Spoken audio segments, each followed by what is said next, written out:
당신 혼자라도 빨리 탈출하세요. 아니야. 나는 당신 없이는 못 가.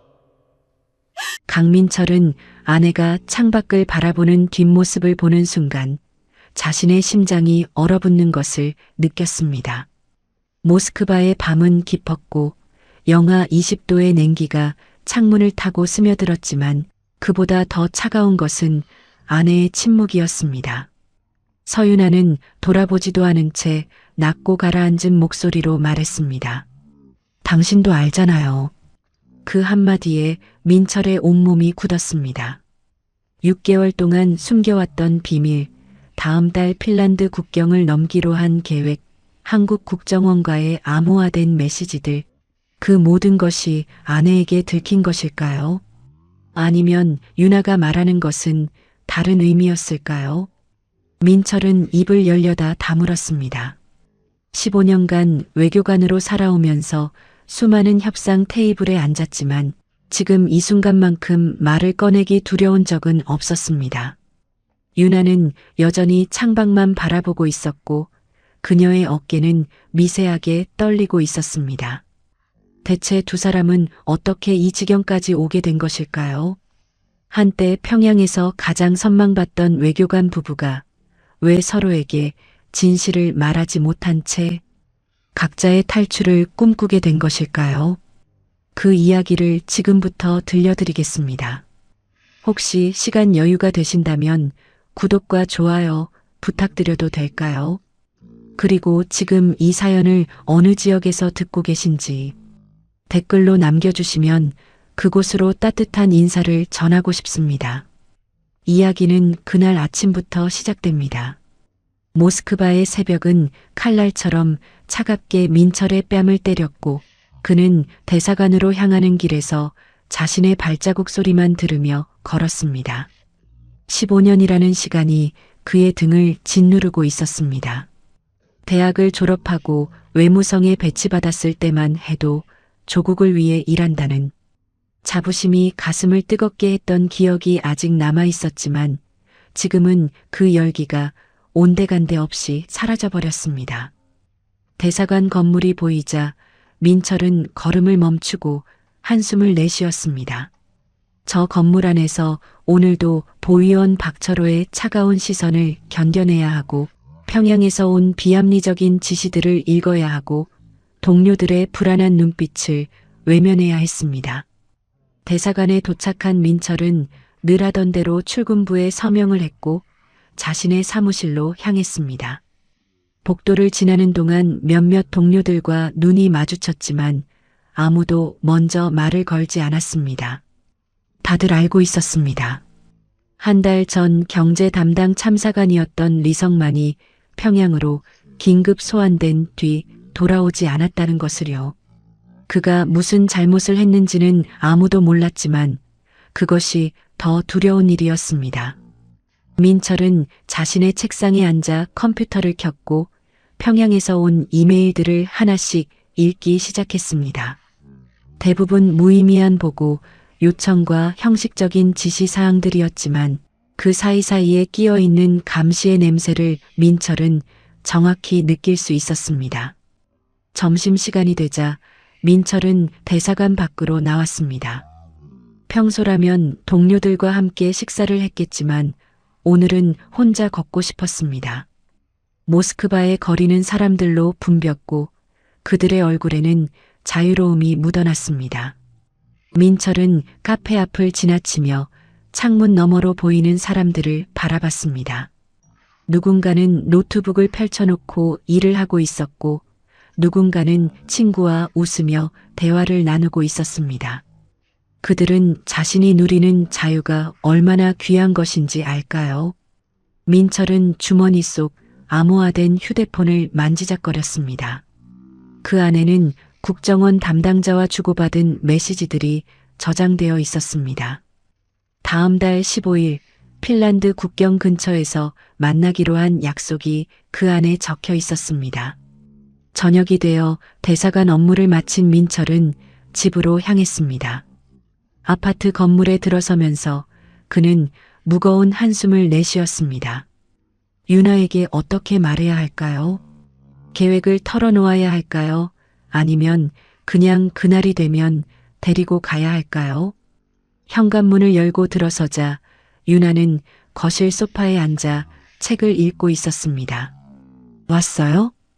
유나의 목소리는 평소와 다름없이 차분했지만 민철은 그 안에 숨겨진 떨림을 느낄 수 있었습니다. 응, 오늘 회의가 길었어. 민철은 코트를 벗으며 대답했고 유나는 고개만 끄덕였습니다. 저녁을 먹는 동안 두 사람은 거의 말이 없었습니다. 유나가 만든 김치찌개와 밥이 상에 올랐지만 민철은 맛을 느낄 수 없었습니다. 유나도 마찬가지였습니다. 그녀는 숟가락을 들었다 놓기를 반복했고 가끔 창밖을 바라봤습니다. 무슨 생각해? 민철이 물었을 때 유나는 잠시 망설이다 대답했습니다. 별 생각 없어요. 하지만 그것은 거짓말이었고 두 사람 모두 그 사실을 알고 있었습니다. 식사를 마치고 설거지를 하는 유나의 뒷모습을 바라보던 민철은 문득 3년 전 이곳 모스크바에 처음 도착했던 날을 떠올렸습니다. 그때 유나는 웃고 있었고 새로운 도시에 대한 기대로 눈이 반짝였습니다. 하지만 지금 그녀의 눈에서는 그런 빛을 찾아볼 수 없었습니다.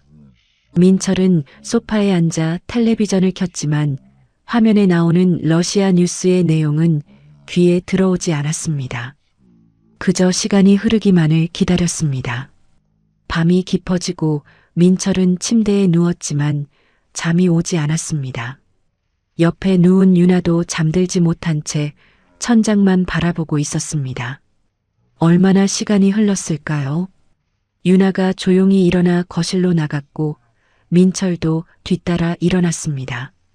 유나는 창가에 서서 모스크바의 밤을 바라보고 있었습니다. 민철이 다가가 물었습니다. 무슨 생각해? 유나는 돌아보지 않은 채 그 낮고 가라앉은 목소리로 대답했습니다. 당신도 알잖아요. 민철의 심장이 멎는 것 같았습니다.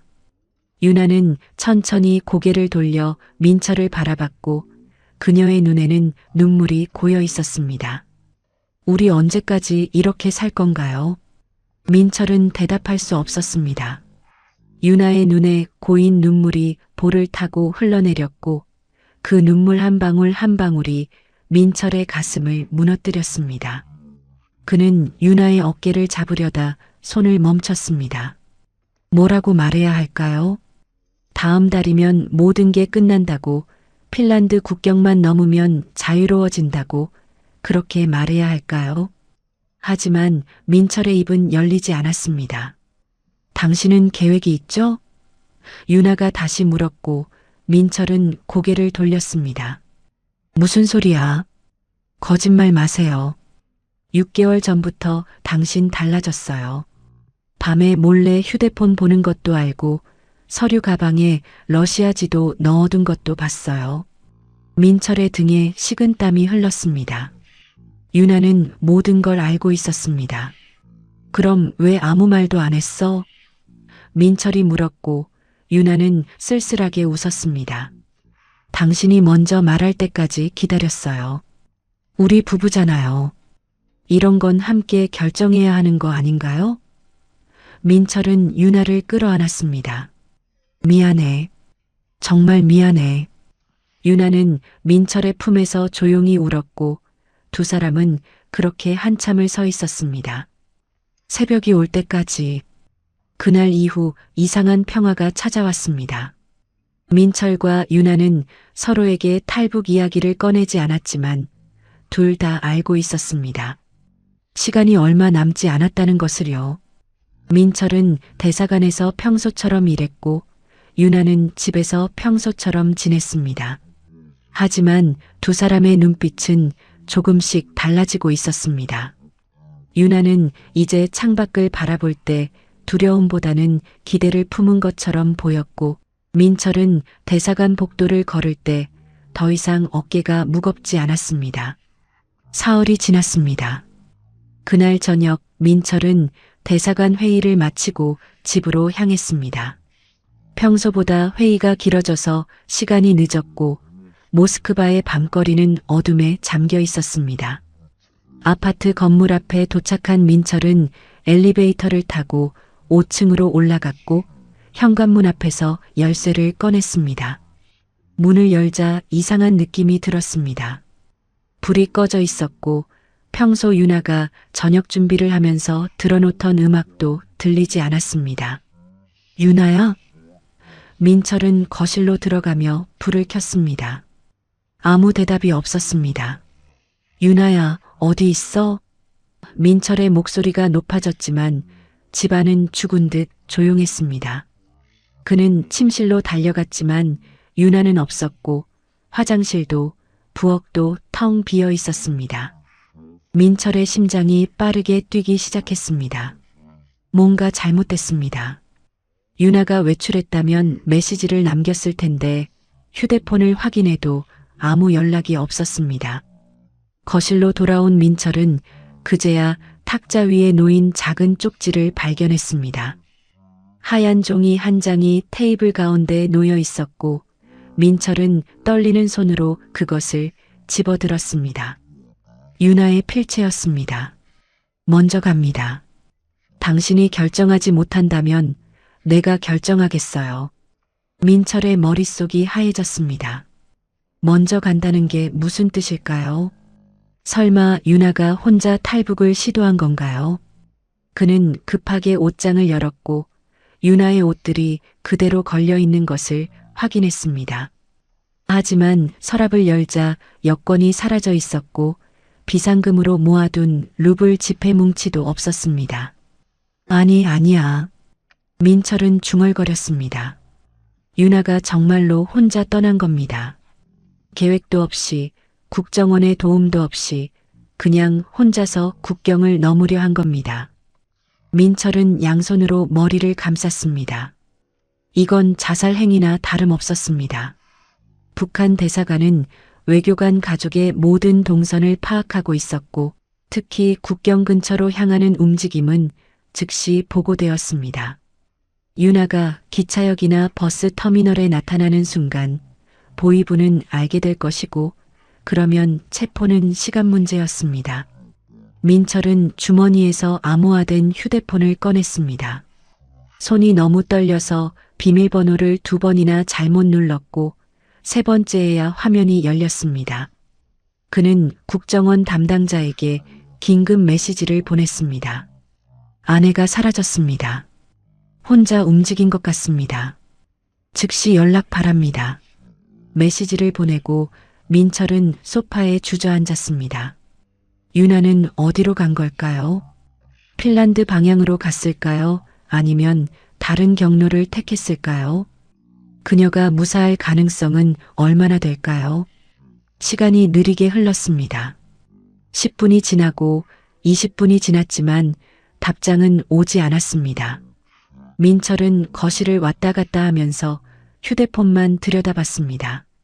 창밖으로 보이는 모스크바의 밤은 평화로웠지만 민철의 마음은 폭풍우가 몰아치고 있었습니다. 유나의 얼굴이 떠올랐습니다. 사흘 전 밤 눈물을 흘리며 물었던 그 질문이 귓가에 맴돌았습니다. 우리 언제까지 이렇게 살 건가요? 유나는 더 이상 기다릴 수 없었던 겁니다.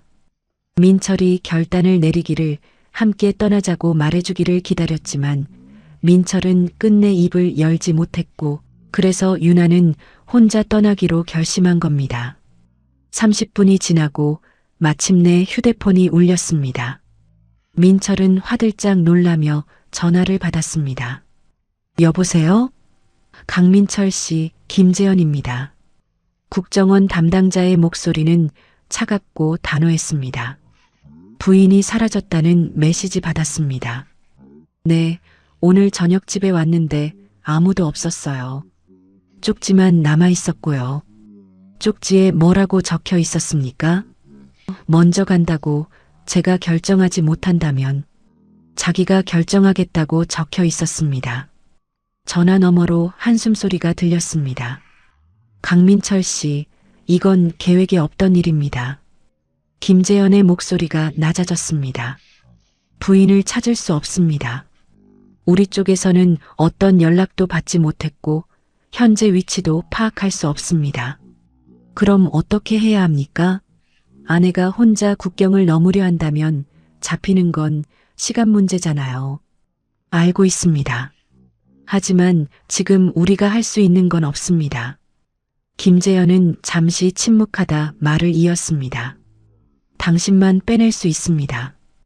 이틀 안에 결정하십시오. 부인은 우리가 최대한 찾아보겠지만 보장할 수는 없습니다. 전화가 끊겼습니다. 민철은 손에 든 휴대폰을 바라봤고 화면은 서서히 어두워지다가 완전히 꺼졌습니다.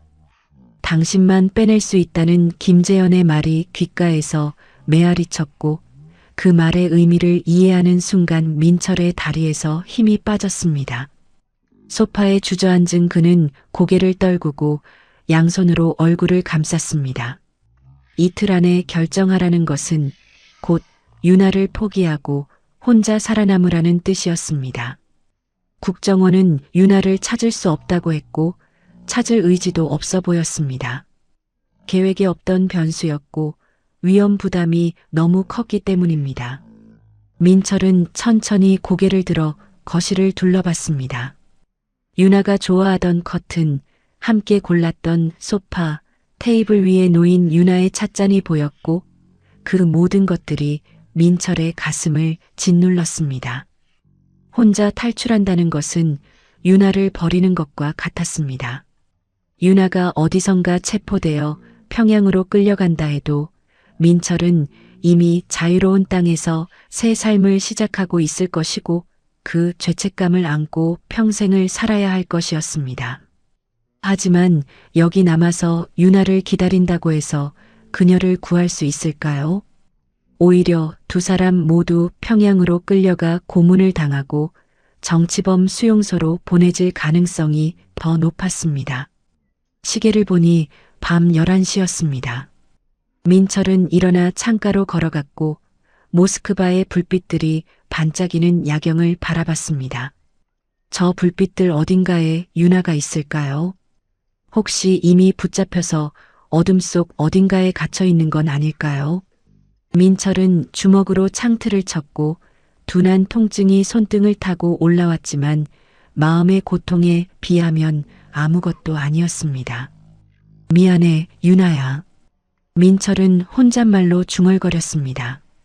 내가 겁쟁이라서, 내가 결정을 못해서 이렇게 된 거야. 밤은 더디게 흘렀습니다. 민철은 소파에 앉아 있다가 침실로 갔다가 다시 거실로 나왔고 한 곳에 가만히 있을 수가 없었습니다. 휴대폰을 수십 번 확인했지만 유나에게서 아무 연락도 오지 않았고 국정원 쪽에서도 소식이 없었습니다. 새벽 2시가 되자 민철은 침대에 누웠지만 눈이 말똥말똥했습니다. 천장을 바라보다 눈을 감으면 유나의 얼굴이 떠올랐고 사흘 전 밤 창가에서 눈물 흘리던 그녀의 모습이 선명하게 보였습니다. 잠이 들었는지 모르겠지만 어느새 민철은 악몽을 꾸고 있었습니다. 평양 순환공항에 내리는 비행기, 공항에서 기다리고 있는 보이부 요원들, 검은 승용차에 태워져 어딘가로 끌려가는 자신과 유나의 모습이 눈앞에 펼쳐졌습니다. 신문실에서 보이부원이 차가운 목소리로 물었습니다. 동무는 조국을 배신하려 했소? 민철이 대답하려는 순간 눈을 떴고 온몸이 땀으로 젖어 있었습니다. 시계를 보니 새벽 4시였습니다. 민철은 침대에서 일어나 거실로 나왔습니다. 물을 마시려고 부엌으로 갔다가 문득 벽에 걸린 액자가 눈에 들어왔습니다. 평양에서 찍은 결혼 사진이었습니다. 7년 전 민철과 유나는 대동강변에서 결혼식을 올렸고 그날 두 사람은 행복했습니다.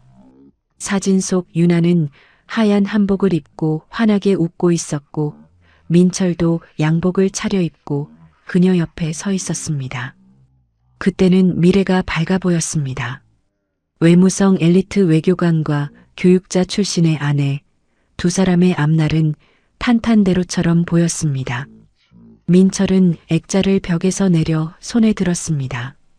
유리 표면을 손가락으로 쓰다듬으며 유나의 얼굴을 바라봤습니다. 나만 살아남는다고? 민철은 다시 한번 중얼거렸습니다. 그게 가능할까? 하지만 대답은 없었습니다. 액자 속 유나는 여전히 웃고 있었지만 그 미소가 이제는 민철을 비난하는 것처럼 느껴졌습니다. 민철은 액자를 다시 벽에 걸었고 소파에 주저앉아 머리를 감쌌습니다. 선택해야 했습니다. 유나를 포기하고 혼자 탈출할 것인가, 아니면 여기 남아서 유나를 기다리다가 함께 평양으로 끌려갈 것인가. 두 가지 모두 끔찍한 선택이었습니다. 혼자 탈출하면 자유를 얻지만 평생 죄책감에 시달릴 것이고, 여기 남으면 유나와 함께 있지만 둘 다 죽음을 맞이할 가능성이 높았습니다. 민철은 이마에 손을 얹고 깊은 한숨을 내쉬었습니다. 새벽 5시가 되자 창밖이 서서히 밝아오기 시작했습니다. 민철은 잠을 한숨도 자지 못한 채 소파에 앉아 있었고 눈은 충혈되어 있었습니다. 오늘도 대사관에 가야 했습니다. 평소처럼 출근해서 평소처럼 일해야 했습니다. 아무 일도 없는 척, 아내가 사라진 것도 모르는 척 연기해야 했습니다. 보이부가 눈치채기 전까지 최대한 시간을 벌어야 했습니다. 민철은 화장실로 가서 찬물로 세수를 했습니다. 거울에 비친 자신의 얼굴은 초췌했고 눈 밑에는 다크서클이 짙게 드리워져 있었습니다. 이 얼굴로 대사관에 가면 보위원들이 의심할까요? 민철은 뺨을 두드리며 정신을 차리려 했지만 머릿속은 여전히 혼란스러웠습니다. 옷장에서 양복을 꺼내 입고 넥타이를 매고 구두를 신었습니다. 모든 동작이 기계적이었고 민철은 마치 다른 사람의 몸을 빌려 움직이는 것 같았습니다. 현관문 앞에 서서 민철은 잠시 망설였습니다. 문을 나서는 순간 모든 게 돌이킬 수 없이 진행될 것 같았습니다.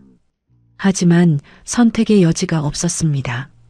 그는 손잡이를 잡고 문을 열려는 순간 복도 쪽에서 발소리가 들렸습니다. 누군가 이쪽으로 걸어오고 있었습니다. 민철은 숨을 죽이고 문구멍으로 밖을 내다봤습니다. 보위원 박철호였습니다.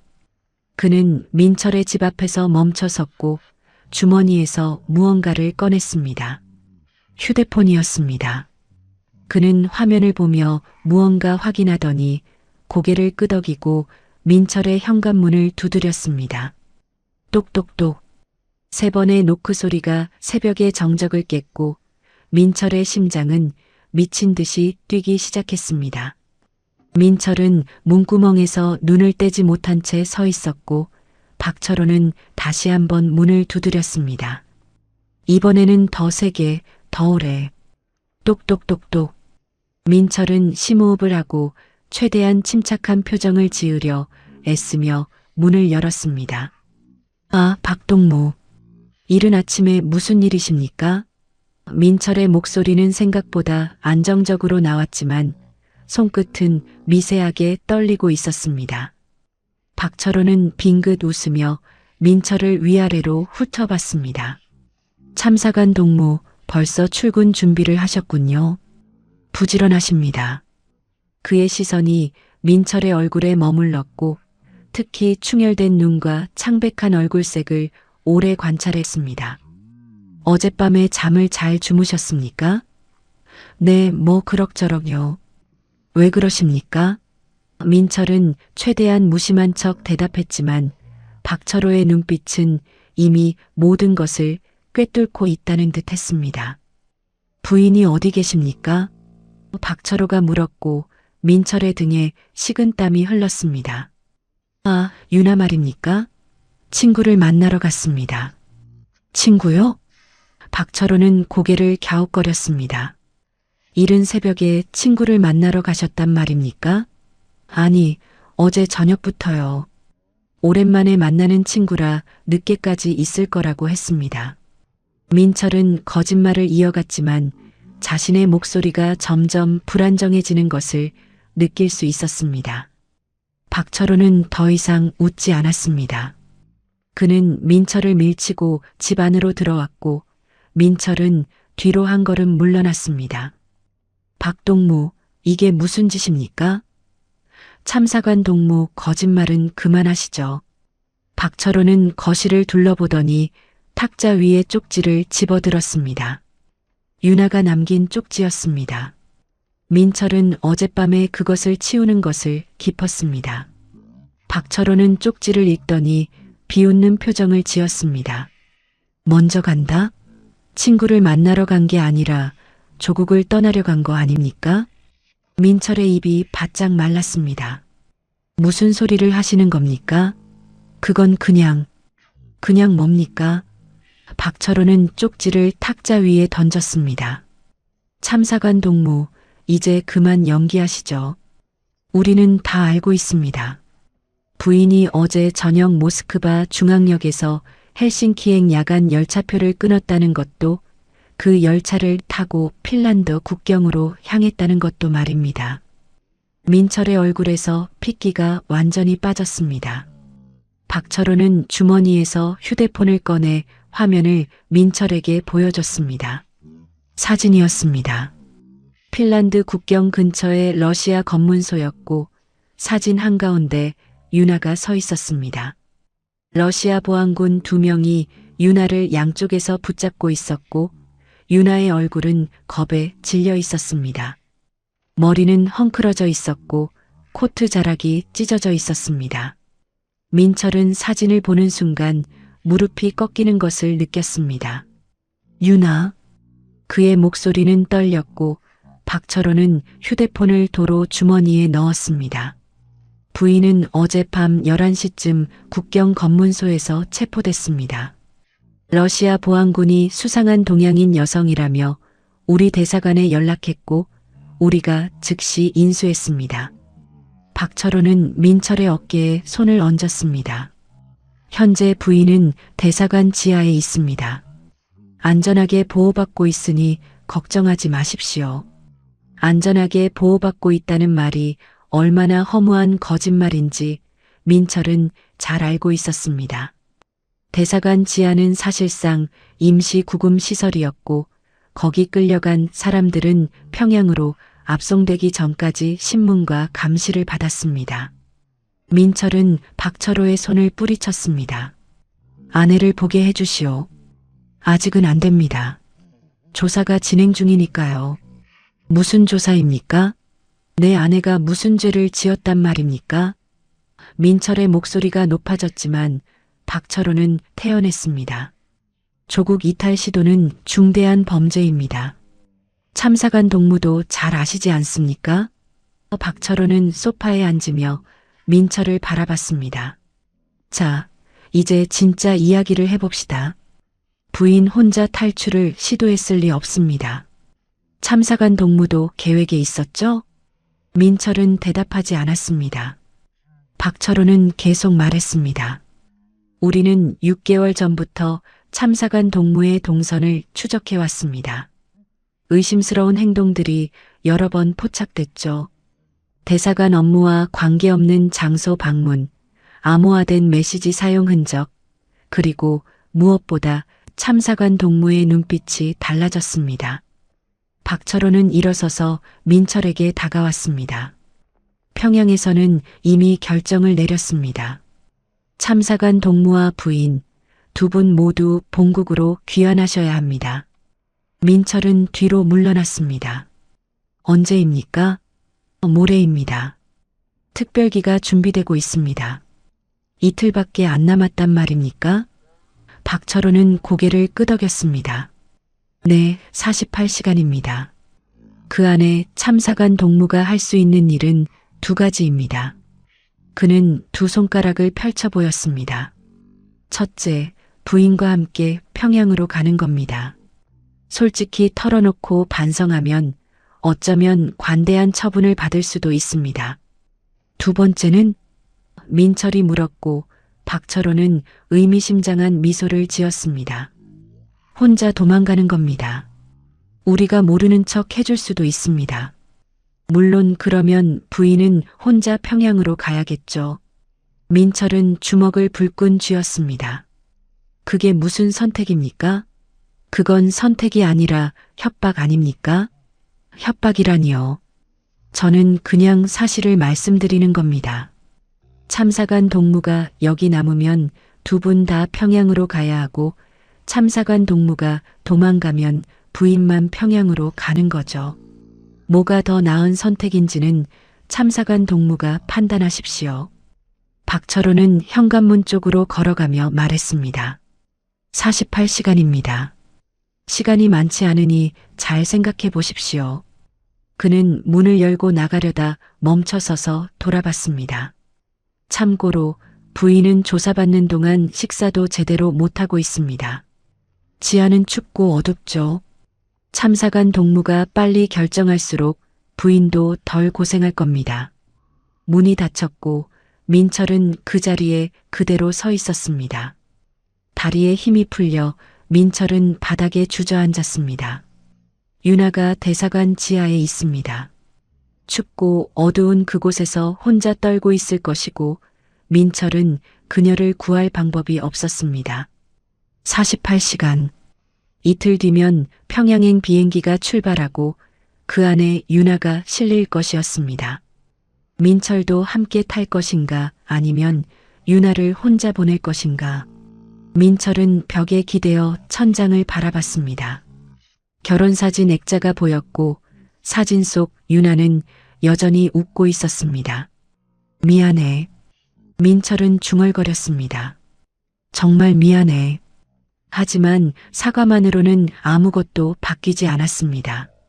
민철은 바닥에서 일어나 다시 암호화된 휴대폰을 집어들었고 손가락이 떨리는 것을 느끼면서도 김재현에게 전화를 걸었습니다.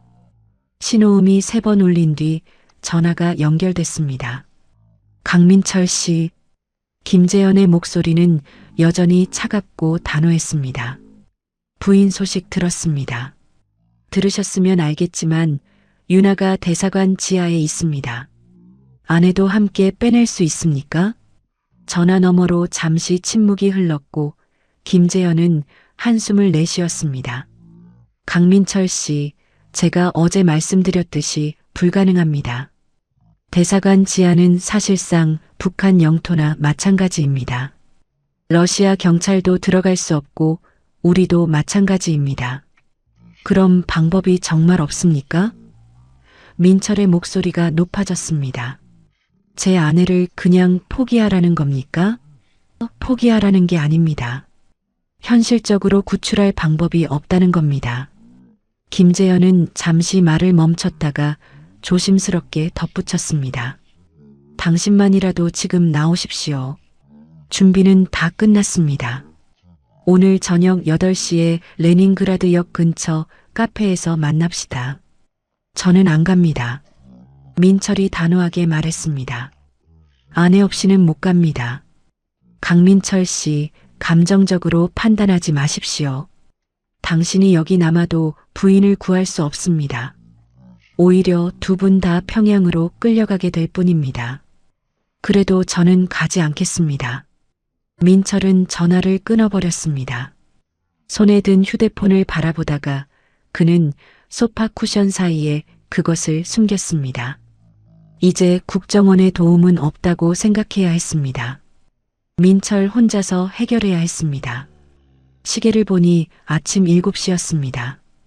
대사관은 8시 30분에 문을 열었고 민철은 평소처럼 출근해야 했습니다. 하지만 오늘은 평소와 다른 일을 해야 했습니다. 윤아를 만나야 했습니다. 대사관 지하에 내려가서 어떻게든 윤아를 봐야 했습니다. 그것이 불가능해 보여도 시도조차 하지 않고 포기할 수는 없었습니다. 민철은 화장실로 가서 다시 한번 세수를 했습니다. 차가운 물이 얼굴을 때렸지만 정신은 오히려 또렷해졌습니다. 거울 속 자신을 바라보며 민철은 생각했습니다.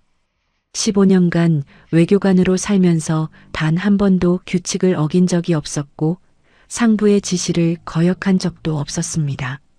항상 조심스럽게 행동했고 눈에 띄지 않으려 노력했습니다. 하지만 그렇게 살아온 결과가 무엇입니까? 사랑하는 아내가 지하 독방에 갇혀 있고 자신은 혼자 도망칠지 말지 고민하고 있습니다. 민철은 거울 속 자신에게 말했습니다. 이제 겁쟁이로 살지 말자. 그는 양복을 다시 점검하고 넥타이를 고쳐 맸습니다. 가방을 들고 현관문을 나서면서 민철은 이상하게도 마음이 가벼워지는 것을 느꼈습니다. 어쩌면 이미 결정을 내린 것인지도 몰랐습니다. 유나와 함께 평양으로 가든 함께 탈출하든 최소한 혼자 살아남지는 않겠다는 결정을요. 모스크바의 아침 거리는 출근하는 사람들로 붐볐고 민철은 지하철을 타고 대사관으로 향했습니다. 지하철 안에서 주변 사람들을 바라보면서 민철은 생각했습니다. 이 사람들은 자유롭게 출퇴근하고 자유롭게 이동하고 자유롭게 선택할 수 있습니다. 하지만 자신은 감옥 같은 대사관으로 가고 있고 아내는 진짜 감옥에 갇혀 있습니다. 대사관에 도착한 민철은 평소처럼 출근부에 서명을 했고 경비원에게 고개를 끄덕이며 인사했습니다. 복도를 걸어가면서 민철은 주변을 살폈습니다. 보위원들이 몇 명 보였지만 박철호는 보이지 않았습니다. 민철은 자신의 사무실로 가는 대신 복도 끝에 계단 쪽으로 방향을 틀었습니다. 지하로 내려가는 계단이었습니다. 계단 입구에는 경비원이 한 명 서 있었고 민철이 다가가자 그가 손을 들어 막았습니다. 참사관 동무 여긴 출입 금지 구역입니다. 알고 있네. 하지만 내려가야 할 일이 있어. 죄송하지만 허가증이 없으면 안 됩니다. 경비원은 단호했습니다. 민철은 한 발짝 더 다가갔습니다. 내 아내가 지하에 있다는 걸 자네도 알고 있을 거야. 잠깐만 보게 해주게. 규정입니다. 참사관 동무. 경비원은 물러서지 않았습니다. 민철은 주머니에서 지갑을 꺼내 100루블짜리 지폐 몇 장을 꺼냈습니다. 이걸로 차 한 잔 사게. 10분만 눈 감아주게. 하지만 경비원은 고개를 저었습니다. 돈 문제가 아닙니다. 제 목이 날아갑니다. 민철은 지갑을 도로 주머니에 넣었습니다. 뇌물도 통하지 않았습니다. 그는 잠시 망설이다가 결심했습니다. 경비원을 밀치고 계단으로 뛰어내려가기로요. 민철은 숨을 깊이 들이마셨고 순간적으로 경비원의 팔을 밀쳤습니다. 경비원이 비틀거리는 사이 민철은 계단으로 달려갔습니다. 야, 거기서. 경비원이 소리쳤지만 민철은 멈추지 않았습니다. 계단을 3칸씩 뛰어내려가면서 민철의 심장은 터질 것처럼 뛰었습니다. 지하로 내려가는 계단은 생각보다 길었고 벽면의 페인트는 벗겨져 있었습니다. 지하 1층에 도착하자 복도가 보였습니다. 형광등이 깜빡거리는 복도 양쪽에는 철문들이 늘어서 있었고 보위원 2명이 복도 가운데 서 있었습니다. 민철이 계단에서 나타나자 그들은 놀란 표정으로 달려왔습니다. 참사관 동무 여긴 어떻게 들어왔습니까? 내 아내를 보게 해주시오. 민철이 말했지만 보위원들은 그의 팔을 붙잡았습니다. 규정 위반입니다. 올라가셔야 합니다. 민철은 팔을 뿌리치려 했지만 보위원들의 힘이 더 셌습니다. 그들은 민철을 계단 쪽으로 끌고 가려 했고 민철은 발버둥쳤습니다. 놓으시오. 내 아내를 보게 해달라고. 민철의 목소리가 복도에 울려 퍼졌습니다. 철문 뒤 어딘가에서 유나가 이 소리를 듣고 있을까요? 민철은 더 크게 소리쳤습니다. 유나야, 유나야, 들리면 대답해. 복도 끝에 철문 하나가 조금 열렸고 다른 보위원이 얼굴을 내밀었습니다. 조용히 하시오. 여긴 조사 중인 구역이오. 하지만 민철은 멈추지 않았습니다. 내 아내를 보게 해주시오. 그의 목소리에는 더 이상 두려움이 없었습니다. 15년간 억눌러왔던 모든 감정이 한꺼번에 터져나왔고 민철은 보위원들의 소나기에서 몸부림치며 계속 소리쳤습니다. 그때 복도 저편에서 다른 목소리가 들렸습니다. 그만. 박철호였습니다. 그는 천천히 걸어오면서 보위원들에게 손짓했습니다. 나주게. 보위원들이 민철의 팔을 놓자 민철은 비틀거리다 벽에 기댔습니다. 박철호는 민철 앞에 서서 그를 내려다봤습니다. 참사관 동무, 이게 무슨 짓입니까? 아내를 보게 해주시오. 민철이 다시 말했고 박철호는 고개를 저었습니다. 안 된다고 했습니다. 그럼 나를 죽이시오. 아내를 못 보고는 여기서 안 나갑니다. 민철의 눈빛은 진지했습니다. 박철호는 민철을 한동안 바라보다가 한숨을 내쉬었습니다. 5분입니다. 5분만 드리겠습니다. 박철호는 복도 끝에 철문을 향해 걸어갔고 민철은 그 뒤를 따랐습니다. 보위원들이 긴장한 표정으로 지켜보는 가운데 박철호는 열쇠 뭉치를 꺼내 철문의 자물쇠를 열었습니다. 삐걱거리는 소리와 함께 문이 열렸고 그 너머로 어둡고 좁은 복도가 나타났습니다. 형광등 하나만이 깜빡거리고 있었고 복도 양쪽에는 작은 독방들이 늘어서 있었습니다. 민철은 그 복도를 걸으면서 가슴이 조였습니다. 유나가 이런 곳에서 밤을 보냈다는 사실이 믿기지 않았습니다. 박철호는 복도 중간쯤에서 멈춰섰고 왼쪽의 철창문을 가리켰습니다. 여기입니다. 5분 뒤에 다시 오겠습니다. 그는 민철을 혼자 남겨두고 복도 입구로 돌아갔고 민철은 철창문 앞에 섰습니다. 작은 창문을 통해 안을 들여다보자 어둠 속에서 유나의 모습이 보였습니다. 그녀는 시멘트 바닥에 앉아 무릎을 끌어안고 있었고 머리를 숙이고 있어서 얼굴이 보이지 않았습니다. 유나야.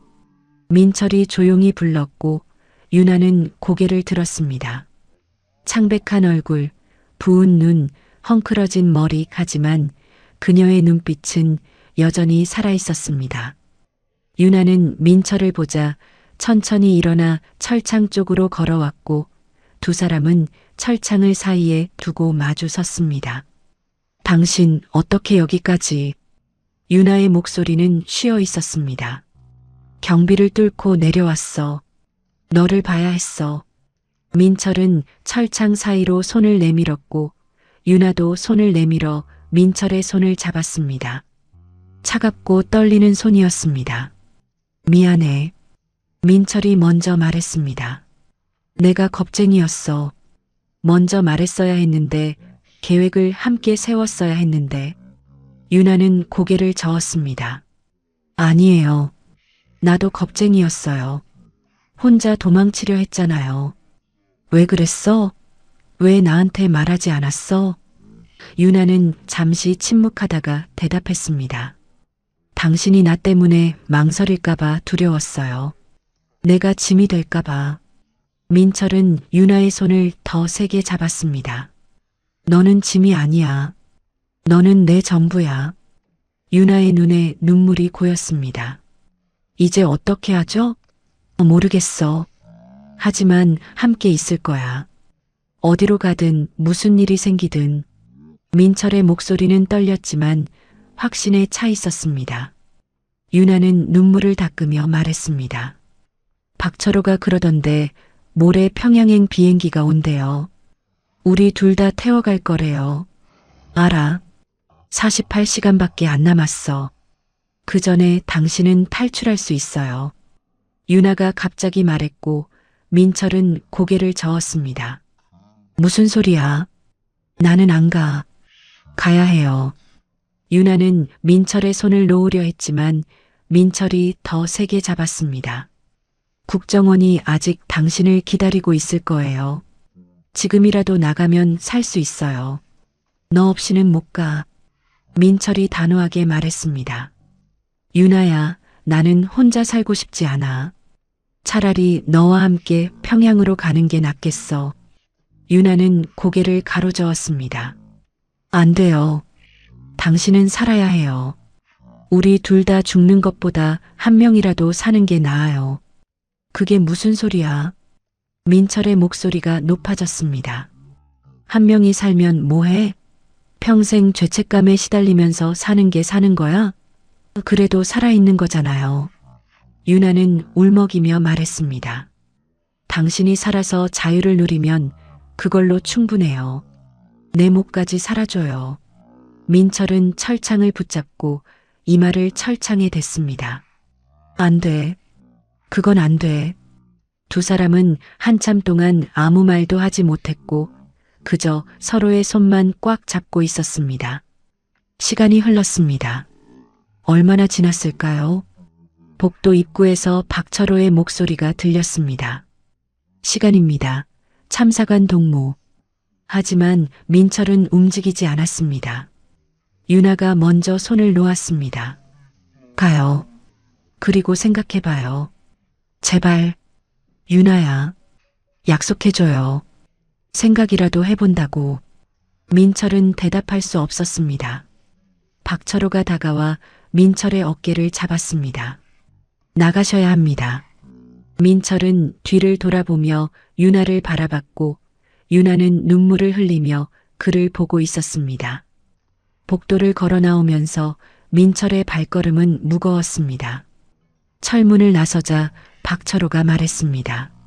생각할 시간은 내일 저녁까지입니다. 그때까지 결정하십시오.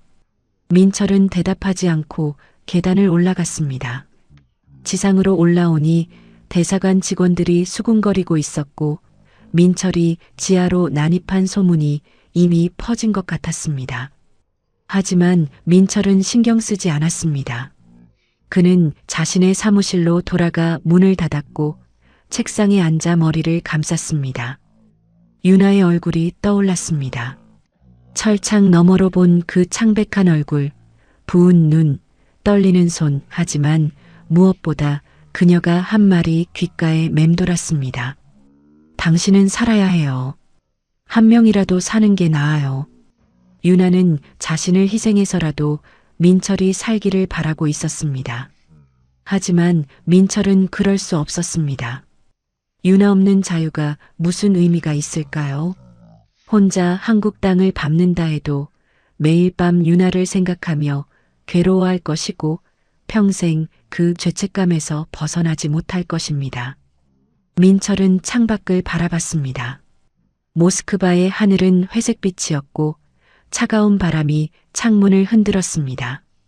내일 저녁까지, 그때까지 결정해야 했습니다. 혼자 탈출할 것인가, 유나와 함께 평양으로 갈 것인가. 두 가지 모두 견딜 수 없는 선택이었지만 선택하지 않을 수는 없었습니다. 그때 갑자기 대사관 밖에서 요란한 소리가 들렸습니다. 경적 소리, 급제동하는 차량 소리, 그리고 사람들의 고함 소리. 민철은 창문으로 달려가 밖을 내다봤습니다. 대사관 정문 앞에 러시아 경찰 차량 여러 대가 서 있었고 경찰관들이 차에서 내리고 있었습니다. 대사관 경비원들이 황급히 정문을 닫으려 했지만 경찰들은 이미 문 앞에 도착해 있었습니다. 무슨 일일까요? 민철은 사무실 문을 열고 복도로 나갔습니다. 다른 직원들도 모두 창문으로 몰려가 밖을 보고 있었고 보위원들이 분주하게 움직이고 있었습니다. 누군가 소리쳤습니다. 러시아 경찰이 왜 여기 온 거야? 박철호가 계단을 뛰어 올라오며 휴대폰으로 통화하고 있었습니다. 예, 대사동지. 러시아 경찰이 포위했습니다. 이유는 아직 모릅니다. 민철은 다시 창문으로 가서 밖을 보았습니다. 경찰 차량들 사이에서 한 남자가 내렸습니다. 양복을 입은 동양인 남자였고 그가 대사관 정문을 향해 걸어오는 모습이 보였습니다. 민철은 그 남자의 얼굴을 알아봤습니다. 김재현이었습니다.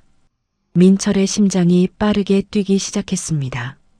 국정원 담당자가 왜 여기 온 것일까요? 그것도 러시아 경찰과 함께. 민철은 창문에 바짝 붙어서 밖을 지켜봤고 김재현은 러시아 경찰대장으로 보이는 남자와 함께 대사관 정문 앞까지 걸어왔습니다. 북한 경비원 2명이 정문을 막아섰지만 러시아 경찰관들이 그들을 제지했습니다. 잠시 실랑이가 벌어지다가 대사관 안에서 대사 대리가 급히 나왔습니다. 무슨 일입니까? 대사 대리의 목소리가 건물 안까지 들렸습니다. 여긴 조선민주주의인민공화국 대사관입니다. 함부로 들어올 수 없습니다. 러시아 경찰대장이 서류 뭉치를 꺼내 보여줬고 대사 대리는 그것을 받아들고 읽기 시작했습니다. 그의 얼굴이 점점 굳어졌고 뒤에 서 있던 박철호도 다가와 서류를 함께 읽었습니다. 복도에 서 있던 민철은 그들의 표정만으로도 무언가 중대한 일이 벌어지고 있다는 것을 알 수 있었습니다. 김재현이 입을 열었고 그의 목소리는 차분하지만 단호했습니다. 강민철 참사관과 그 배우자 서윤아 씨를 대한민국 정부의 보호 아래 두겠습니다. 대사 대리가 서류를 내던지며 소리쳤습니다. 말도 안 되는 소리요. 이들은 우리 공화국 국민이요. 강민철 씨와 서윤아 씨가 러시아 연방 정부에 난민 신청을 했습니다. 러시아 경찰 대장이 차갑게 말했습니다. 러시아 법에 따라 이들을 보호할 의무가 있습니다. 난민 신청? 박철호가 비웃었습니다. 언제 했다는 겁니까? 서윤아는 체포될 당시 아무 말도 하지 않았습니다. 김재현이 대답했습니다. 서윤아 씨가 핀란드 국경 검문소에서 러시아 보안군에게 직접 요청했습니다. 북한으로 송환되면 생명이 위험하다고 한국으로 보내달라고 말입니다. 민철은 숨이 막히는 것을 느꼈습니다. 윤아가 체포될 때 난민 신청을 했다는 것입니까? 그 순간에도 윤아는 포기하지 않고 싸웠던 겁니다. 대사 대리는 고개를 저었습니다. 그건 법적 효력이 없소? 이미 우리 대사관에 인계됐으니 이들은 우리 관할입니다. 그래서 러시아 외교부와 협의했습니다. 러시아 경찰 대장이 또 다른 서류를 꺼냈습니다. 외교부 결정에 따라 강민철 씨와 서윤아 씨는 러시아 당국의 보호를 받게 됩니다. 지금 즉시 2분을 인계하십시오. 박철호가 앞으로 나서며 말했습니다. 강민철은 지금 건물 안에 있지만 서윤아는 조사 중입니다. 인계할 수 없습니다. 김재현은 박철호를 똑바로 바라봤습니다. 조사라는 명목으로 구금하고 있는 것 아닙니까? 러시아 정부는 이미 서윤아 씨의 신변 보호를 결정했습니다. 더 이상 지체하면 외교 문제가 됩니다. 대사 대리와 박철호는 서로 눈빛을 교환했고 긴장감이 흘렀습니다. 건물 안에 서 있던 민철은 이제 움직여야 한다는 것을 깨달았습니다. 그는 복도를 뛰어 계단으로 향했고 보위원 한 명이 그를 막으려 했지만 민철은 그를 밀치고 1층으로 내려갔습니다. 현관홀에 도착한 민철은 정문 쪽으로 걸어갔고 밖에 서 있던 김재현과 눈이 마주쳤습니다.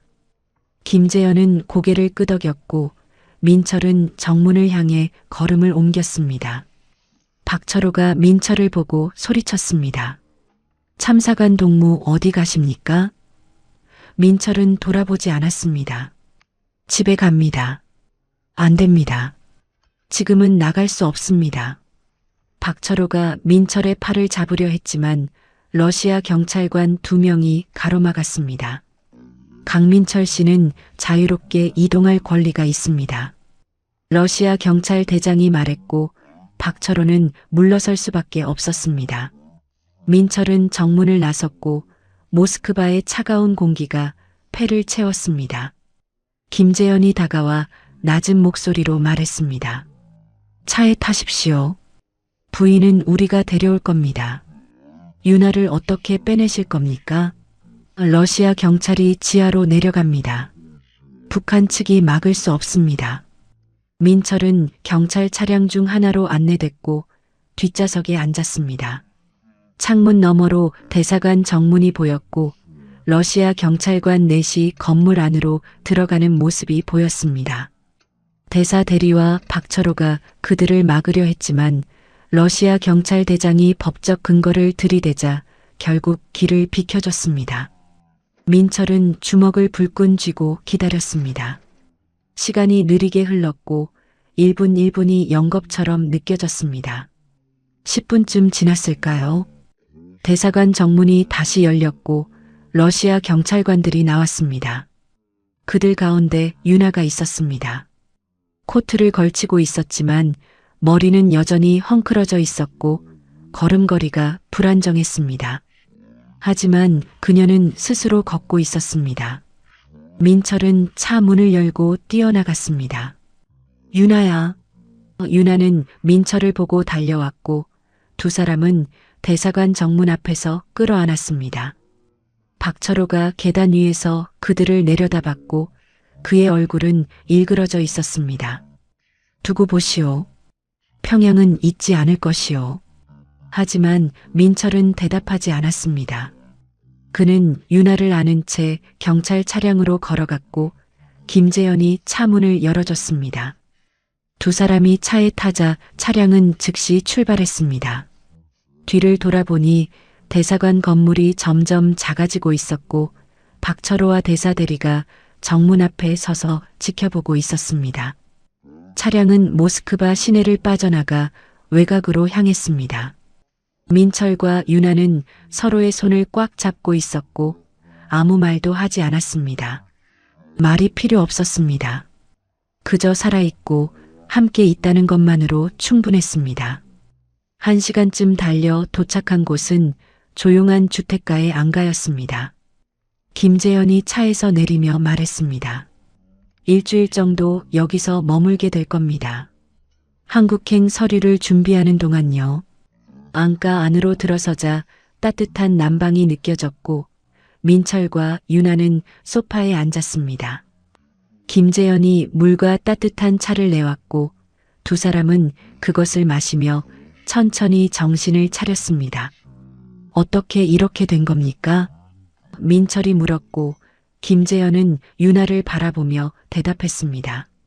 서윤아 씨 덕분입니다. 제가요? 윤아가 놀란 표정으로 물었습니다.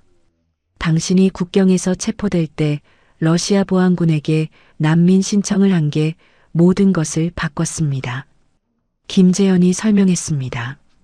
러시아는 북한과의 관계도 중요하지만 서방과의 관계가 더 중요합니다. 인권 문제로 국제사회에서 비난받는 것을 원치 않았죠. 그래서 우리가 러시아 외교부와 협상할 수 있었습니다. 윤아는 고개를 저었습니다. 저는 그냥 살고 싶어서 한 말이었는데 그 말이 두 분을 살렸습니다.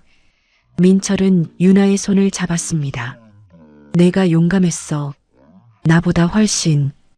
윤아는 민철의 어깨에 머리를 기댔습니다. 우리 살았어요. 응, 살았어.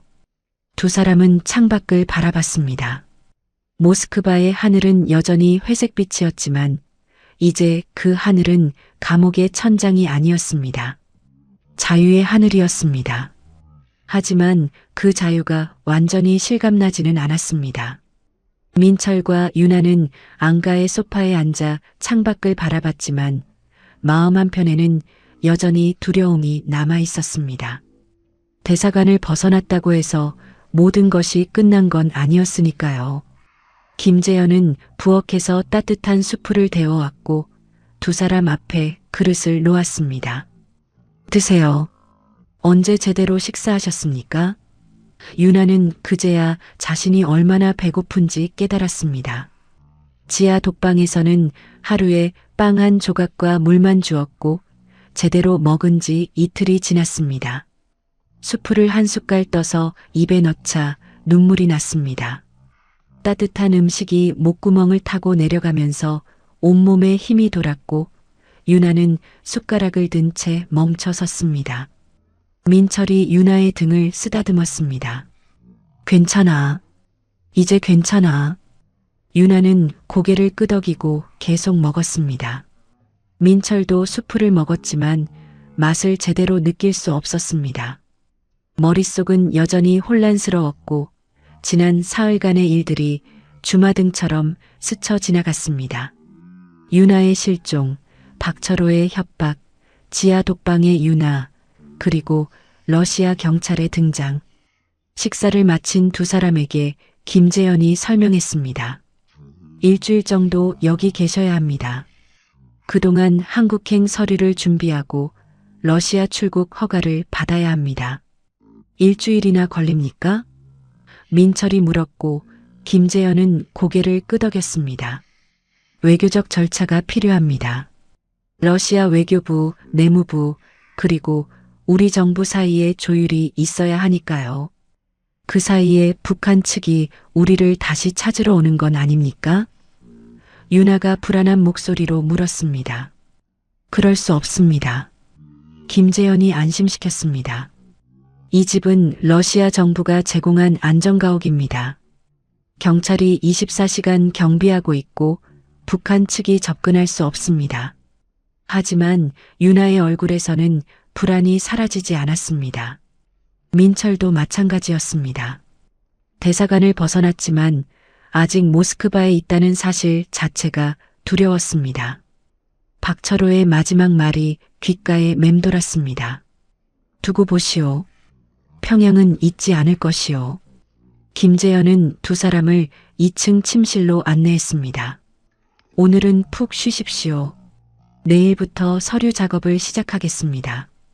그는 문을 닫고 나갔고 민철과 유나는 처음으로 둘만의 공간에 남겨졌습니다. 침실은 작지만 깨끗했고 창문 너머로 모스크바의 밤 풍경이 보였습니다. 유나는 침대에 앉아 두 손으로 얼굴을 감쌌고 민철은 그녀 옆에 앉았습니다. 유나야. 응. 정말 미안해. 내가 먼저 말했어야 했어. 계획을 함께 세웠어야 했어. 유나는 얼굴에서 손을 떼고 민철을 바라봤습니다. 당신만 잘못한 게 아니에요. 나도 혼자 도망치려 했잖아요. 우리 둘 다 겁쟁이였어요. 이제는 아니야. 민철이 말했고 유나는 작게 웃었습니다. 맞아요. 이제는 아니에요. 두 사람은 서로를 껴안았고 한참을 그렇게 있었습니다. 말이 필요 없었습니다. 그저 서로의 온기를 느끼는 것만으로 충분했습니다. 밤이 깊어졌습니다. 유나는 이틀 만에 처음으로 제대로 된 침대에서 잠들었고 민철은 그녀가 잠드는 모습을 지켜봤습니다.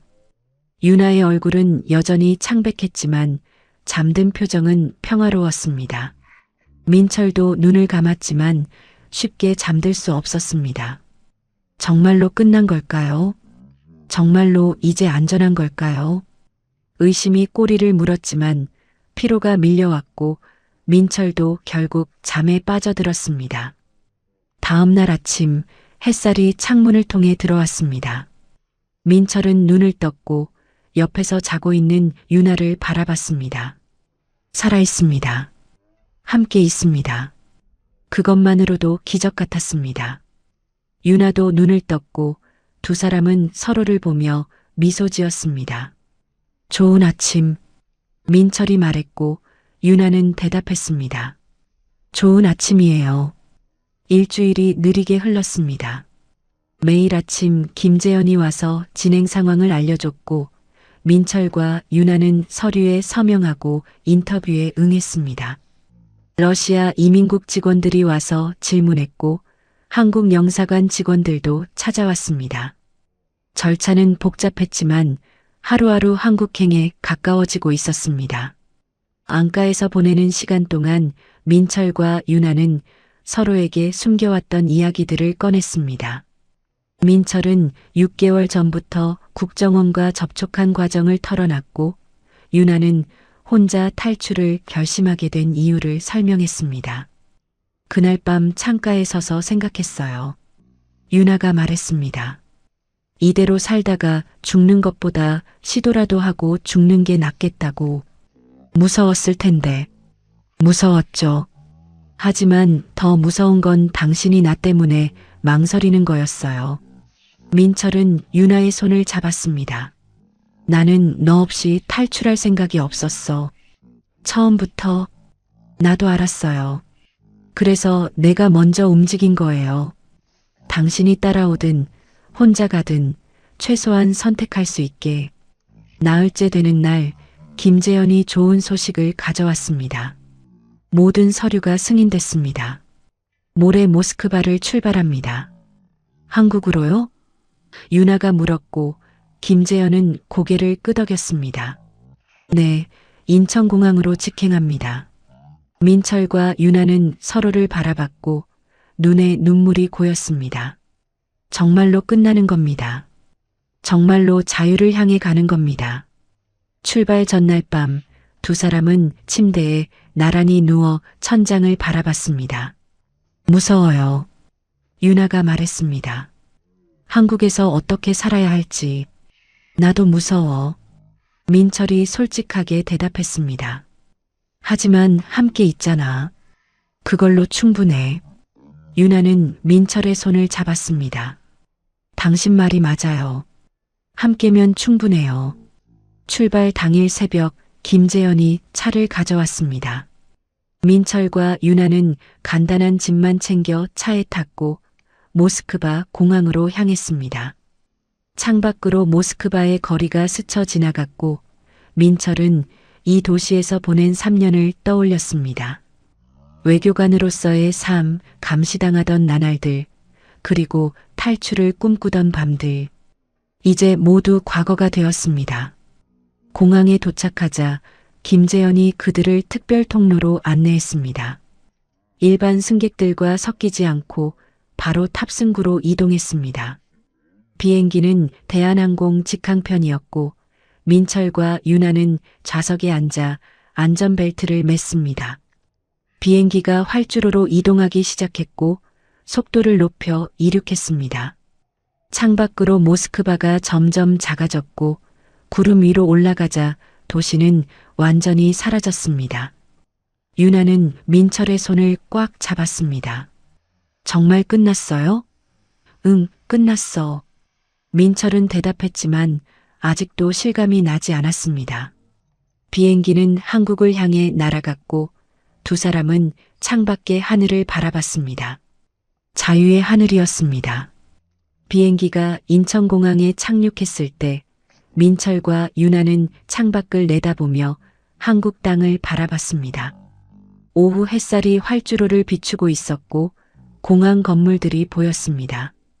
비행기가 완전히 멈추자 다른 승객들이 일어나 짐을 챙기기 시작했지만 민철과 유나는 한참 동안 자리에서 일어나지 못했습니다. 정말로 도착한 겁니다. 정말로 한국에 온 겁니다. 유나의 눈에서 눈물이 흘러내렸고 민철은 그녀의 손을 잡았습니다. 왔어. 우리 왔어.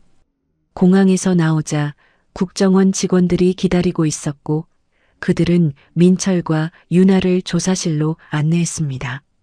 며칠간 신원 확인과 조사가 이어졌고 탈북 경위를 반복해서 설명해야 했습니다. 모든 과정이 끝나고 나서야 두 사람은 정식으로 대한민국 국민이 되었습니다. 국정원은 서울 외곽에 작은 아파트를 제공했고 정착 지원금으로 당분간 생활할 수 있게 도와줬습니다. 석 달이 지났습니다. 하지만 적응은 생각보다 훨씬 어려웠습니다. 민철은 밤마다 악몽을 꿨습니다. 평양행 비행기, 박철호의 차가운 눈빛, 지하 독방의 철창, 그 모든 것이 꿈속에서 되살아났습니다. 비명을 지르며 깨어나면 온몸이 땀으로 젖어 있었고 유나가 그를 안아주며 괜찮다고 속삭였습니다. 여기 있어요. 우리 한국에 있어요. 하지만 민철의 심장은 한참 동안 진정되지 않았습니다. 유나도 힘들었습니다. 슈퍼마켓에 가면 주변을 계속 살폈고 낯선 사람이 자신을 쳐다보면 심장이 뛰었습니다. 북한 정보원이 아닐까, 감시당하는 건 아닐까, 그런 생각이 머릿속을 떠나지 않았습니다. 어느 날 길을 걷다가 동양인 남자가 자신을 뒤따라오는 것 같아서 뛰기 시작했고 집에 도착해서야 그가 그냥 같은 방향으로 가던 사람이었다는 것을 깨달았습니다. 민철이 퇴근해서 돌아왔을 때 유나는 소파에서 떨고 있었고 민철은 아무 말 없이 그녀를 안아줬습니다. 자유를 얻었지만 과거로부터 자유롭지는 못했습니다. 텔레비전에서 북한 뉴스가 나오면 두 사람은 채널을 돌렸고 탈북자 관련 기사를 보면 마음이 불편했습니다. 자신들만 빠져나왔다는 죄책감이 있었기 때문입니다. 대사관에 남겨진 동료들은 어떻게 됐을까요? 혹시 민철과 유나의 탈북 때문에 처벌받은 사람은 없을까요? 그런 생각들이 밤마다 찾아왔습니다. 어느 날 밤 민철은 또 악몽을 꾸며 깼습니다. 이번에는 유나가 대사관 지하에서 나오지 못하는 꿈이었고 민철이 혼자 비행기에 타는 꿈이었습니다. 깨어난 민철은 거실로 나가 물을 마셨고 창밖을 바라봤습니다.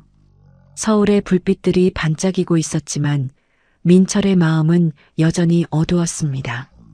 유나가 잠옷 차림으로 거실로 나왔고 민철 옆에 앉았습니다.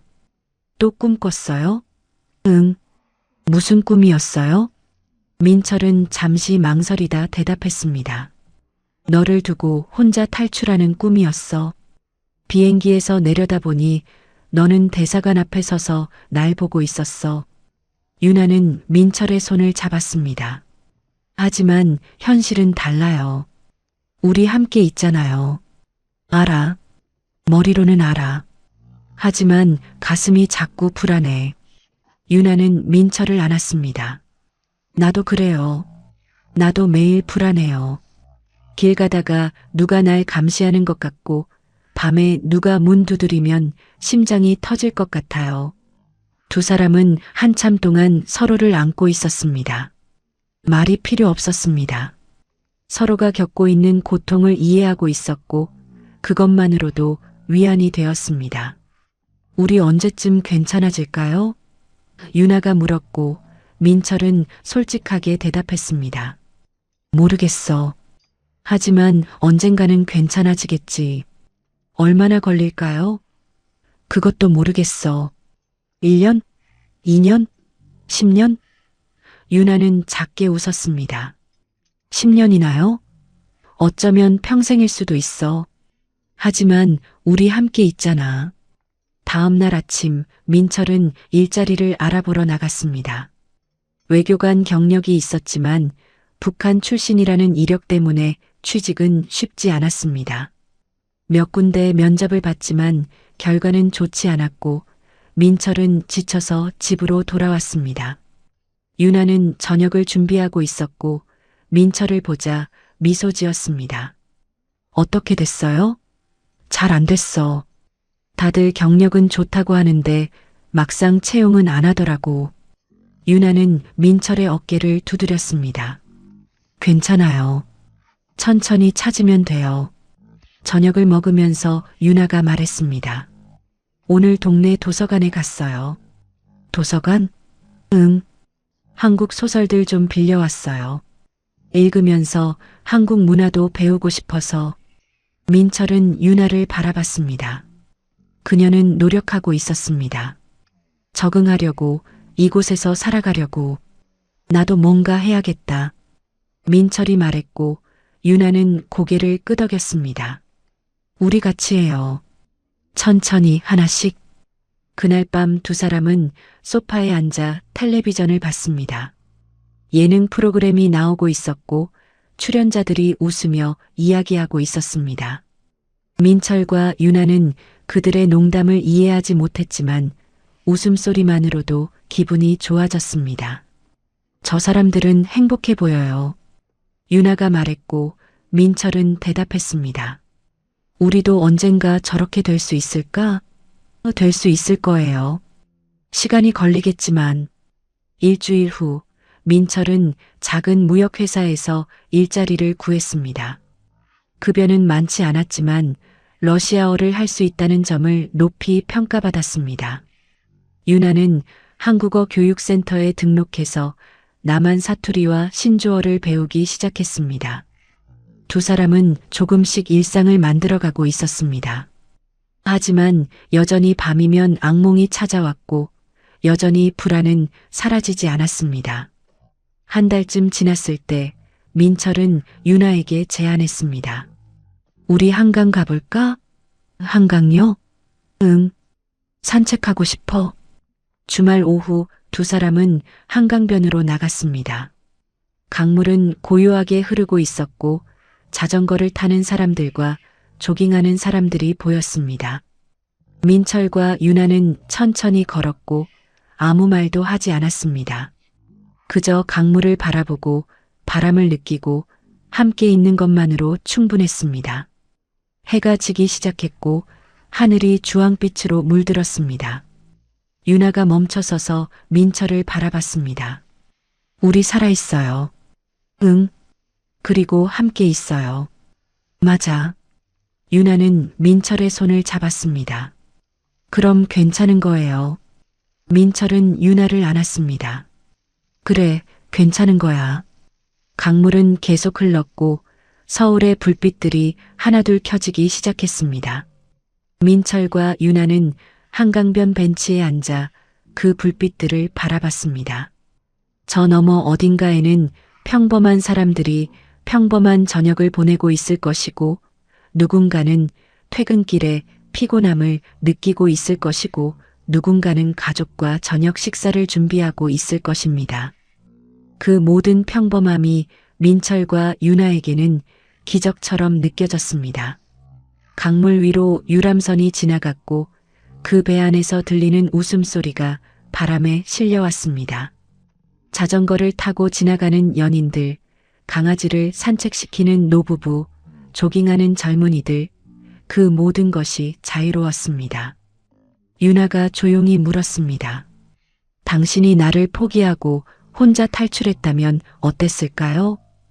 민철은 강물을 바라보며 잠시 생각했습니다. 물결이 일렁이고 그 위로 도시의 불빛이 부서져 반짝였습니다. 원망했을 거야. 민철이 솔직하게 대답했습니다. 아니, 원망보다는 이해했을 거야. 하지만 동시에 평생 죄책감 속에 살았을 거고 결국 나 자신을 용서하지 못했을 거야. 매일 아침 눈 뜰 때마다 너를 생각했을 거고 밤마다 지하 독방에 갇힌 너를 떠올렸을 거야. 유나는 고개를 끄덕였습니다. 나도 마찬가지예요. 혼자 도망칠 때 당신 생각에 발이 떨어지지 않았어요. 기차역까지 가는 내내 뒤돌아갈까 고민했어요. 표를 끊고 플랫폼에 섰을 때도 기차에 올라탔을 때도 계속 당신 얼굴이 보였어요. 왜 안 돌아왔어? 민철이 물었고 유나는 한숨을 내쉬었습니다. 겁이 났으니까요. 당신이 나 때문에 망설일까봐, 나 때문에 기회를 놓칠까봐. 내가 먼저 떠나면 당신은 선택할 수밖에 없잖아요. 혼자라도 살아남아야 한다고 생각했어요. 민철은 유나의 손을 잡았습니다. 결국 우리는 선택할 수 없었던 거야. 무슨 뜻이에요? 혼자 살 수 없었다는 거지. 너 없이 자유로워지는 게 불가능했던 거야. 김재현이 혼자 나오라고 했을 때 나는 단 1초도 고민하지 않았어. 너 없이는 못 간다고 즉시 대답했어. 유나는 작게 웃었습니다. 저도 국경에서 잡혔을 때 생각했어요. 이제 끝이구나. 평양으로 끌려가겠구나.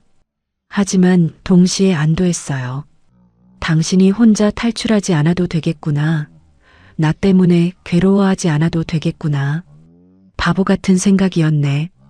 민철이 웃었고 유나도 따라 웃었습니다. 맞아요. 우리 둘 다 바보였어요. 두 사람은 서로를 바라봤고 그 눈빛에는 더 이상 두려움이 없었습니다. 대신 무언가 단단한 것이 자리 잡고 있었습니다. 신뢰였을까요? 아니면 사랑이었을까요? 아마 둘 다였을 겁니다.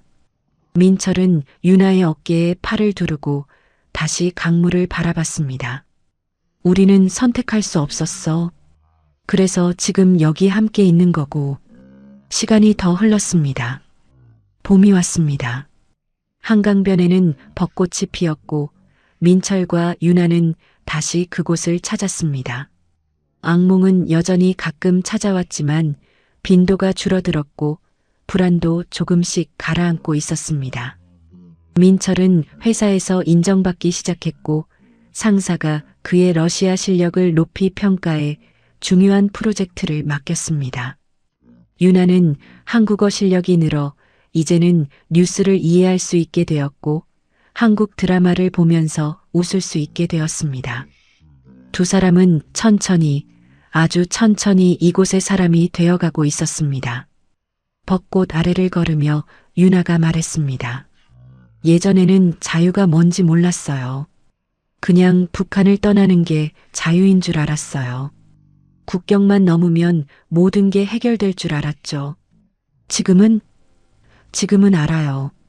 자유는 두려움 없이 걸을 수 있는 거예요. 감시당하지 않고 생각할 수 있는 거예요. 아침에 일어나서 오늘 뭐 할까 고민할 수 있는 거예요. 그리고 무엇보다 유나는 민철을 바라봤습니다.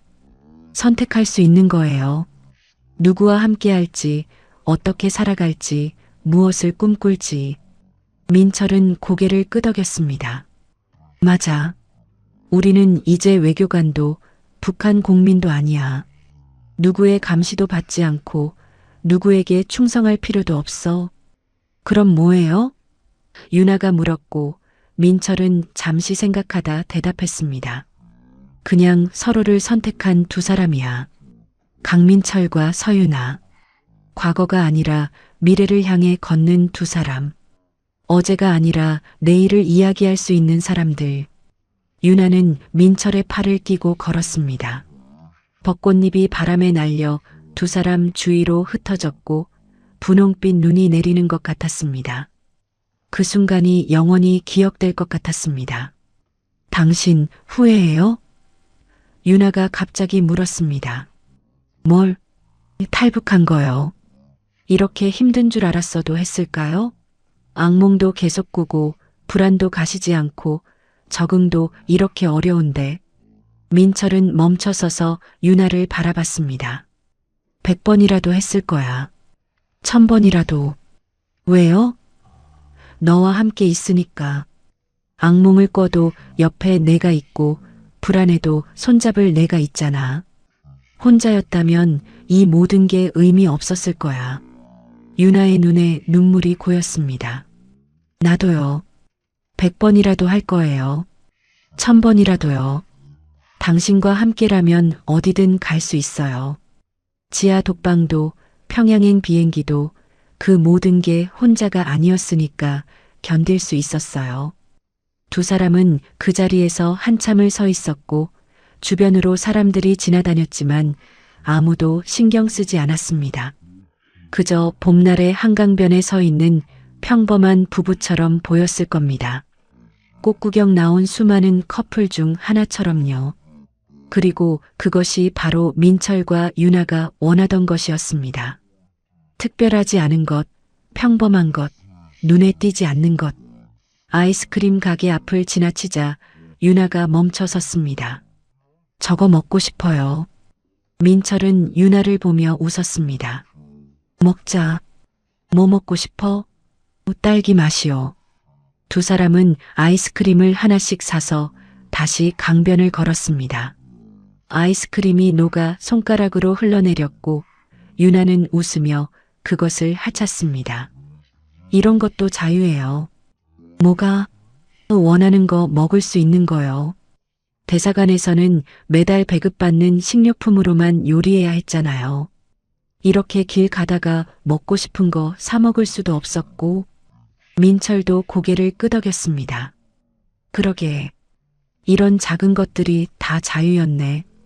두 사람은 다리 위에 서서 강물을 내려다봤습니다. 유람선이 또 지나갔고 배 안 사람들이 손을 흔들었습니다. 민철과 유나도 손을 흔들어 답했습니다. 언젠가 우리도 저 배 타볼까요? 유나가 물었고 민철은 대답했습니다. 당연하지. 여름 되면 타자. 야경 크루즈도 있대. 저녁이 되어 집으로 돌아오는 길 유나가 말했습니다. 오늘 기분이 참 좋아요. 나도. 왜 그런지 알아요? 왜? 처음으로 과거 생각 안 하고 하루를 보낸 것 같아서요. 오늘은 계속 지금 여기만 생각했어요. 벚꽃도 보고 아이스크림도 먹고 배 탈 계획도 세우고. 민철은 유나의 말에 고개를 끄덕였습니다. 맞아. 나도 그랬어. 오늘 하루는 평양도, 모스크바도, 대사관도 생각 안 났어. 박철호도, 김재현도, 그 누구도. 우리 나아지고 있는 거 맞죠? 유나가 불안한 듯 물었고 민철은 확신에 찬 목소리로 대답했습니다. 맞아. 천천히지만 확실히 나아지고 있어. 1년 전 우리를 생각해봐. 대사관 지하에서, 안가에서 그때 우리가 이렇게 웃으면서 걸을 수 있을 거라고 상상이나 했을까? 유나는 웃었습니다. 못했을 거예요. 그때는 하루하루 살아남는 것만 생각했으니까. 내일이 올까, 한국에 갈 수 있을까, 그것만 걱정했죠. 그날 밤 민철은 오랜만에 악몽 없이 잠들었습니다. 유나도 마찬가지였습니다. 두 사람은 나란히 누워 손을 잡고 있었고 창밖으로 서울의 불빛이 평화롭게 빛나고 있었습니다. 자유란 이런 것이었습니다. 두려움 없이 잠들 수 있는 밤, 내일을 기대할 수 있는 마음, 악몽을 꾸지 않고 아침을 맞이할 수 있는 평온함, 가리고 무엇보다 혼자가 아니라는 확신. 민철과 유나는 15년간 충성했던 나라를 떠났지만 그들이 얻은 것은 단순한 국적 변경이 아니었습니다. 진짜 인생이었습니다. 선택할 수 있는 인생, 사랑할 수 있는 인생, 꿈꿀 수 있는 인생, 그리고 후회 없이 살 수 있는 인생. 강물은 오늘도 흐르고 있을 겁니다. 한강은 수많은 사람들의 이야기를 품은 채 바다로 향하고 있을 것이고 그 물결 위로 민철과 유나의 이야기도 함께 흘러갈 겁니다. 탈북 외교관 부부의 이야기, 서로를 포기할 수 없었던 두 사람의 이야기, 자유를 향해 걸었던 그들의 발자국이 강물에 새겨질 겁니다. 그리고 언젠가 누군가가 그 이야기를 듣고 용기를 얻을지도 모릅니다. 자신의 삶을 선택할 용기를, 사랑하는 사람과 함께할 용기를, 두려움에도 불구하고 앞으로 나아갈 용기를 말입니다. 지금 이 순간 어딘가에서 민철과 유나는 평범한 저녁을 보내고 있을 겁니다. 텔레비전을 보거나 책을 읽거나 내일 계획을 이야기하거나 주말에 갈 곳을 검색하거나. 그들의 삶은 더 이상 극적이지 않습니다. 하지만 그 평범함이 바로 그들이 목숨을 걸고 싸워서 얻은 것입니다. 감시 없는 일상, 선택할 수 있는 자유, 함께 있을 수 있는 권리, 내일을 계획할 수 있는 특권. 그것이 진짜 승리였습니다. 탈출에 성공한 것이 아니라 삶을 되찾은 것이 진짜 승리였습니다. 여러분, 오늘 이야기는 여기까지입니다. 모스크바의 차가운 겨울부터 서울의 따뜻한 봄까지 강민철과 서유나 부부의 긴 여정을 함께 걸어왔습니다. 이 이야기가 우리에게 남기는 교훈은 무엇일까요? 때로는 가장 용감한 선택이 혼자 살아남는 것이 아니라 함께 살아가는 것이라는 점입니다. 진짜 자유는 국경을 넘는 순간이 아니라 두려움 없이 사랑할 수 있을 때 찾아온다는 것입니다. 그리고 어떤 여정도 혼자서는 완성되지 않는다는 것을요. 민철은 유나 없이 탈출할 수 있었습니다. 국정원의 계획대로 혼자 국경을 넘었다면 안전하게 한국에 도착했을 겁니다. 하지만 그것은 진짜 자유가 아니었을 겁니다. 죄책감과 후회로 가득한 반쪽짜리 자유였겠죠. 유나도 마찬가지입니다. 혼자 도망쳤다가 잡혔을 때 어쩌면 그녀도 민철이 혼자라도 살기를 바랐을지 모릅니다. 하지만 진짜 원했던 건 함께 있는 것이었습니다. 우리 삶도 그렇지 않을까요? 혼자 높이 올라가는 것보다 함께 천천히 걷는 것이 더 의미 있을 때가 있습니다. 혼자 먼저 도착하는 것보다 손잡고 함께 도착하는 것이 더 아름다울 때가 있습니다. 민철과 유나가 우리에게 보여준 것은 바로 그런 삶의 지혜입니다. 이 사연이 마음에 와닿으셨다면 구독과 좋아요로 응원해 주시면 감사하겠습니다. 여러분의 작은 관심이 더 많은 이야기를 전하는 힘이 됩니다. 댓글로 여러분의 생각도 나눠주시면 좋겠습니다. 오늘도 이 사연을 끝까지 들어주셔서 고맙습니다. 다음 사연에서 또 만나 뵙겠습니다. 여러분 모두 평안한 밤 되시길 바랍니다. 그리고 여러분 곁에도 함께 걸어갈 소중한 사람이 있기를 바랍니다.